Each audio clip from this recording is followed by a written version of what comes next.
Hello and welcome to our channel.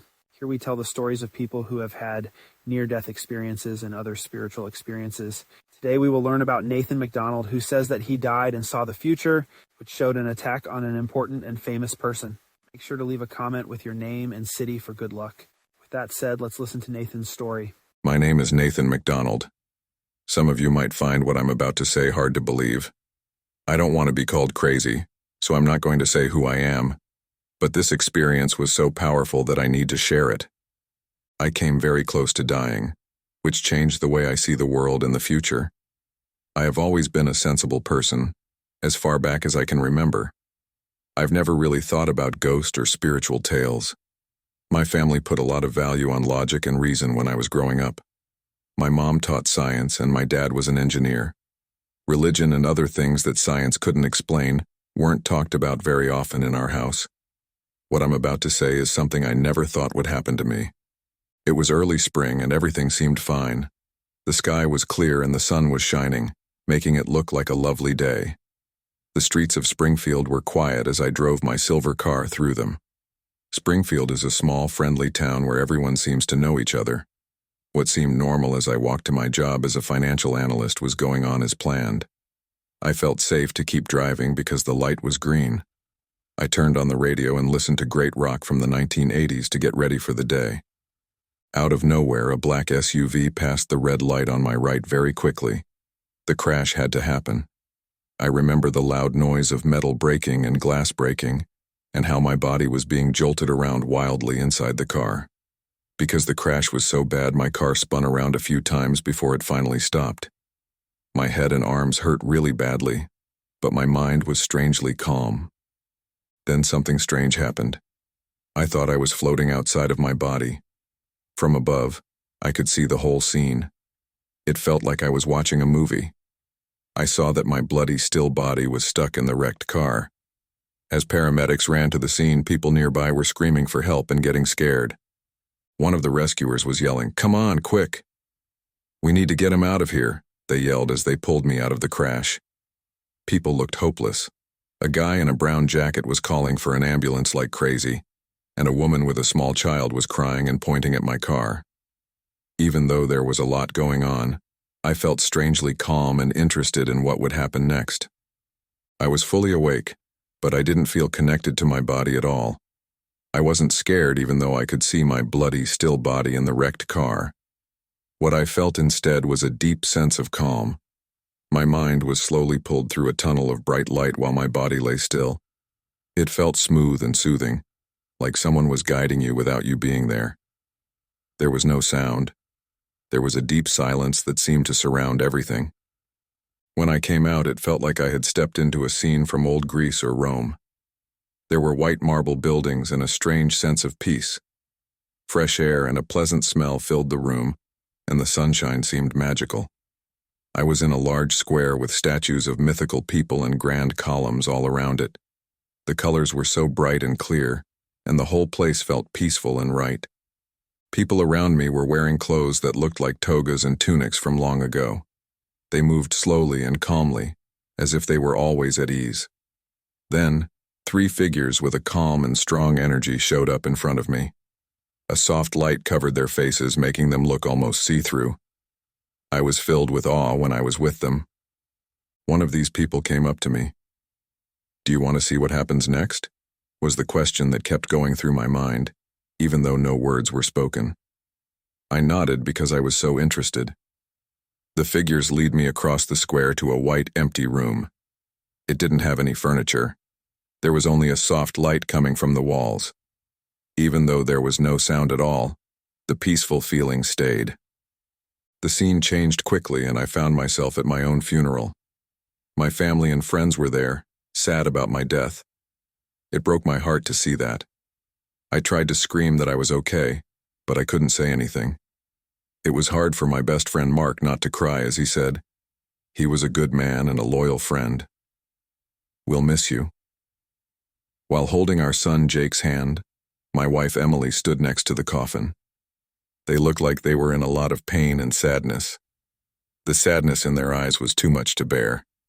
It felt like there was an imaginary wall between me and my loved ones that kept me from touching or talking to them. One of the people in the white room told me I had to go back to finish my soul contract.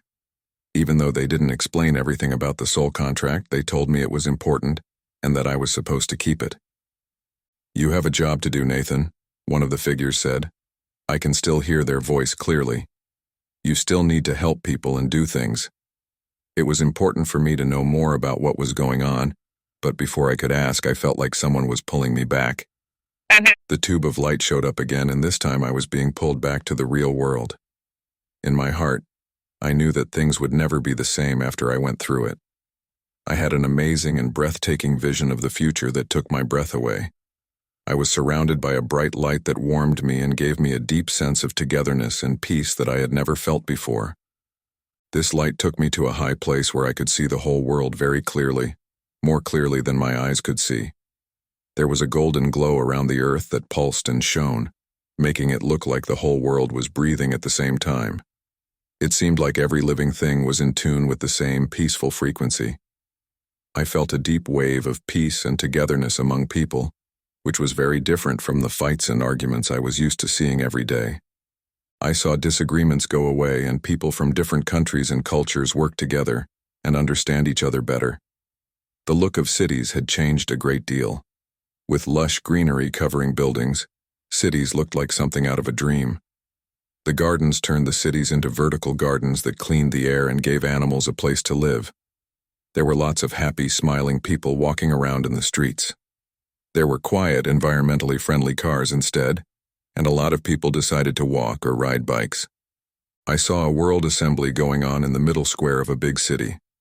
In open-air circles, people of all ages, races, and countries were talking about how to solve problems around the world in a calm and polite way. Modern devices quickly translated languages, which made talking to each other easy and smooth. There were lots of ideas floating around, and everyone felt like they were working together toward the same goal. In my mind, I heard a soft voice say, "This is the change that's coming. You are responsible for getting people ready for this change." In this view, colleges and universities had changed a lot. Instead of traditional classes, interactive learning spaces were put in their place. It was almost like going into a new world when students used augmented reality to learn more about a subject.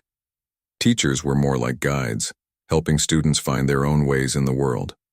No matter where they lived or how much money they had, everyone could go to school. Medicine had come so far that it was hard to believe. I saw clinics where diseases that were thought to be hopeless were now easily cured. Genetic treatments and nanomedicine were healing diseases that used to kill millions of people and growing new tissues. It looked like people were living longer, and everyone was seen as having the right to good health. Prevention and whole-person health were given a lot of attention, using both old-fashioned methods and the newest science discoveries. The power was green and clean everywhere. We had switched from harmful sources to clean ones like geothermal, solar, and wind power. Smart grids cut down on waste and made the best use of energy in cities. The homes were self-sufficient with solar panels, rainwater gathering systems, and vertical gardens for growing fresh food. One of the most amazing things was how people connected with nature. I saw woods coming back to life, rivers getting clean, and animals going back to places they had been forced to leave because of people. Urban areas were filled with parks and nature spaces, where people and animals lived together harmoniously. Children played outside and learned early on how important it is to take care of the world. A global event planned for September 2024 was one of the most interesting parts of the idea. Millions of people around the world gathered in parks, squares, and other open areas to welcome a new age of peace and unity. There was music, dancing, and talks that made people feel good. The air was charged with happiness and hope. Leaders from every country agreed on the need to work together and be united. A lot of attention was paid to social justice and equality, and new programs were started to end poverty and make sure everyone had access to basic resources.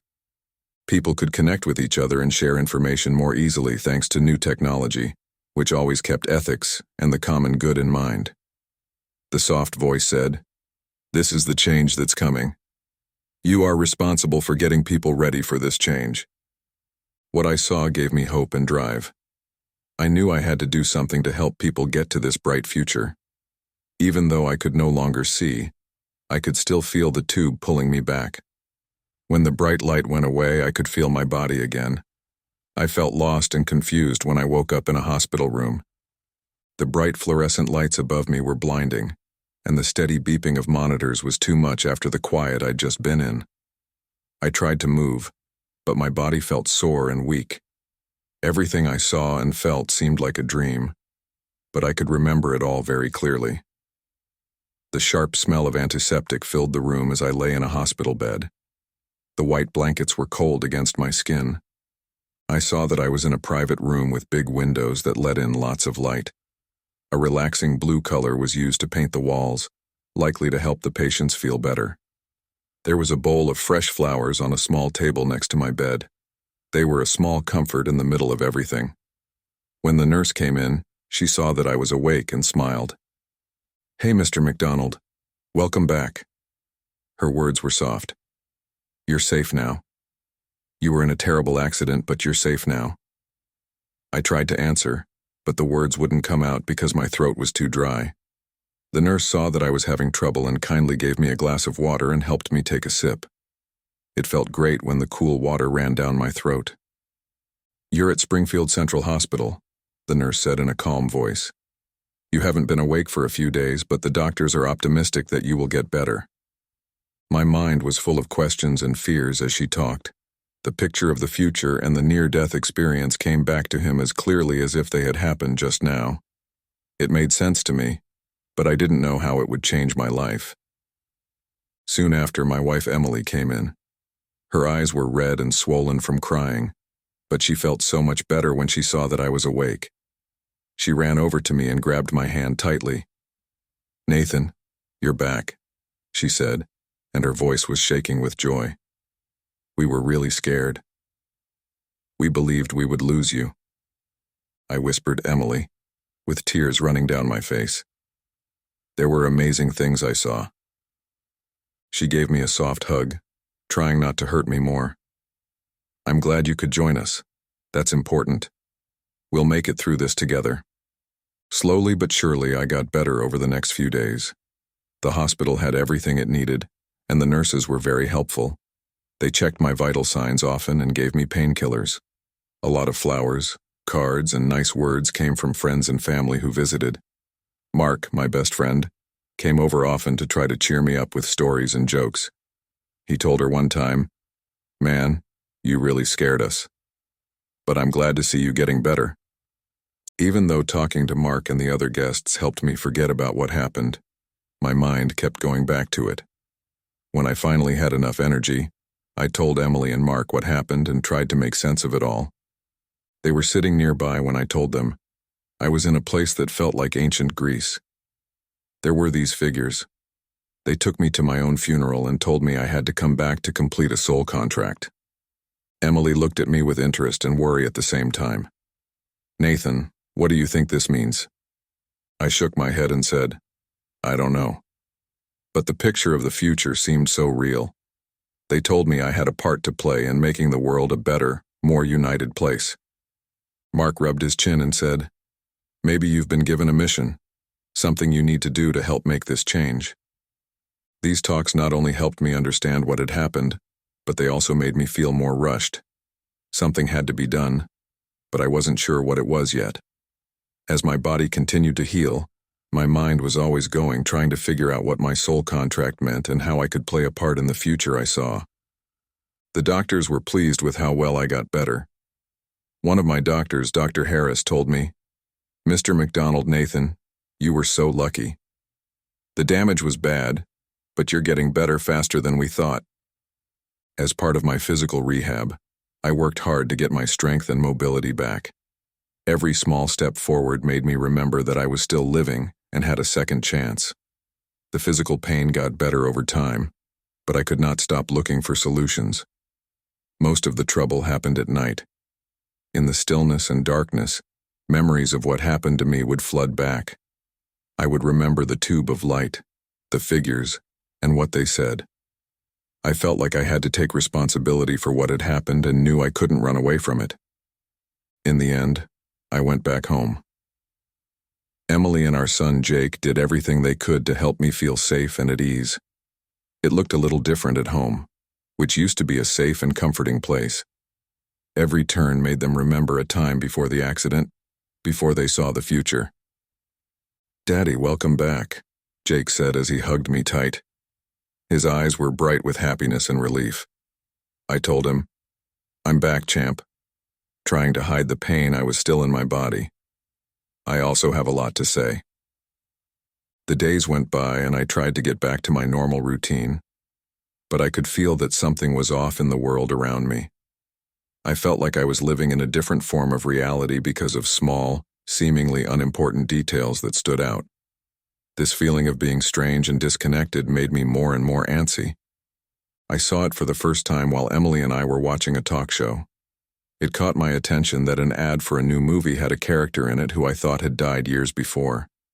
I looked at Emily, hoping she would also notice something was off, but she seemed fine and was talking about how good the movie was. "I saw that commercial, did you see it?" I asked, trying not to show my stress. When I pointed out the mistakes, Emily looked at me with worry. "Yes, it does look interesting, doesn't it?" she asked, not noticing anything out of the ordinary. "Shouldn't that actor be dead?" My mind was racing as I insisted.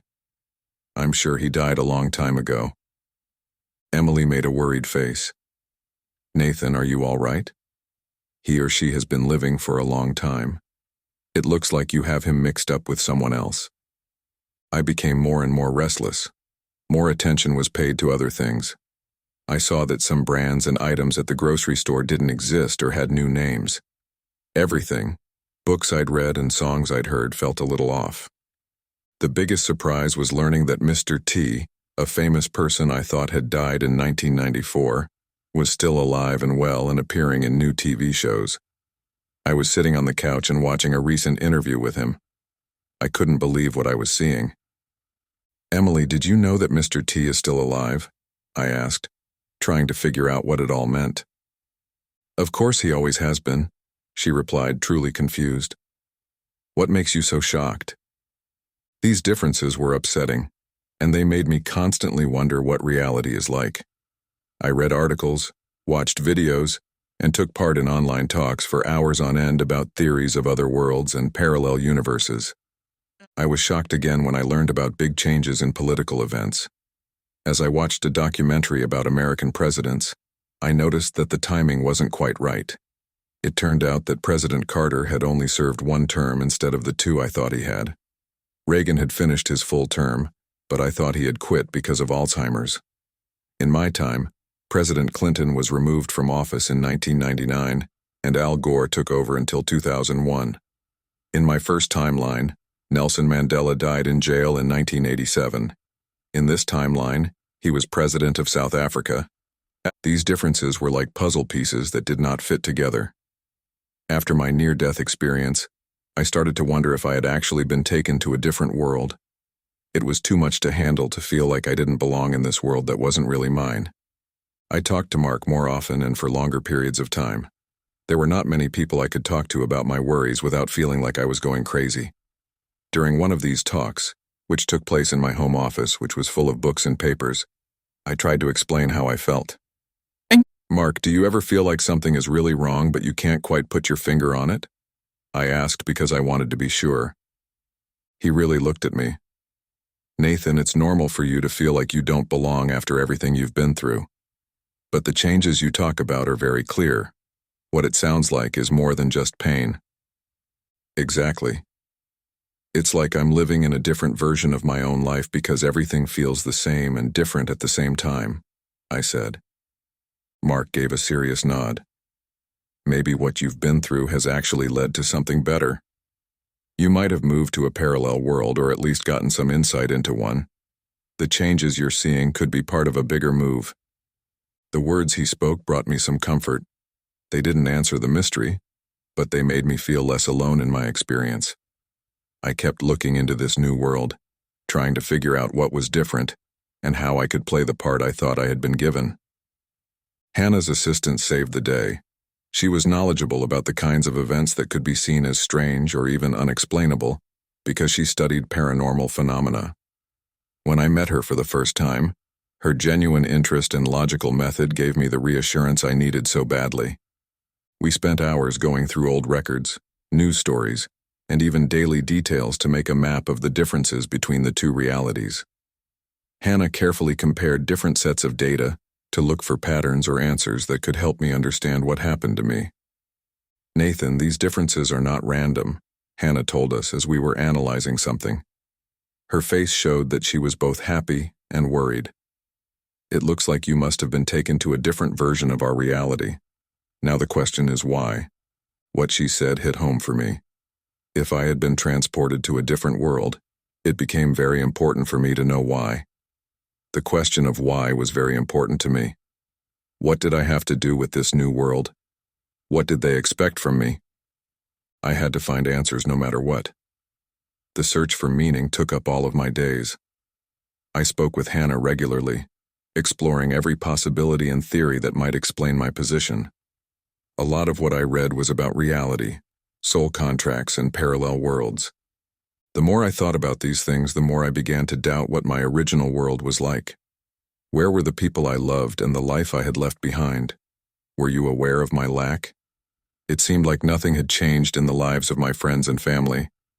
Was there a hole they couldn't explain? There was a strong feeling of being moved. Every new fact I learned made me feel farther away from the world I used to know. That which was familiar turned out to be strange, and that which was strange kept showing me how different everything was. Even though I was having a hard time getting used to my new life, I found myself missing the one I had left behind. In particular, the nights were hard. The tunnel of light, the figures, and the picture of the future came back to me over and over again in the quiet and darkness. The weight of obligation was always there, reminding me that I couldn't forget what had happened. Realizing that my life was different from how it used to be, and that I had a part to play in this new world, was hard for me. My friends Emily and Jake were my rock of strength and normality, and they helped me keep going. Even though I felt like a stranger in my own life, their presence calmed my mind and gave me a sense of place. Even when it seemed like there were no answers, Emily's unwavering support and Jake's happy presence gave them relief and a sense of purpose. From week to week, I saw little glimpses of the changes I had hoped for. It looked like people were more aware of environmental problems and interested in healthy ways of doing things. It wasn't at all like the paradise I had seen, but it was good enough to make me feel hopeful. Hannah stayed a very important friend. We looked into many things, ranging from metaphysical ideas to scientific studies of parallel worlds.